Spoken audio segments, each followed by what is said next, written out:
یو واره دا ویل چې جزا الله عنا محمدا ما هو اهله صلی الله علیه وسلم. پښتو کې ویلی سي چې الله زما له جانبه محمد رسول الله ته دومره بدله ورکړي چې څومره دی لایق دی، څومره اهل دی او څومره د شان دی.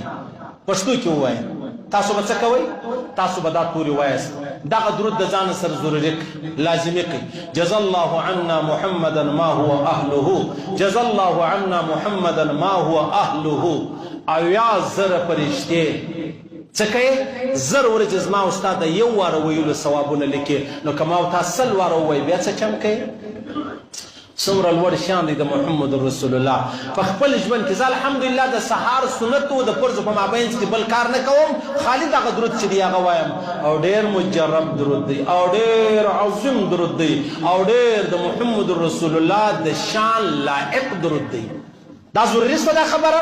دا به وایو اویا زره فرشتې زره ورځې پر یو واره ویلو باندې ثوابونه لیکي. الله اکبر. د دې په ثوابو یو الله خبر دی چې څومره ثوابونه چې دی هغه لیکل کېږي.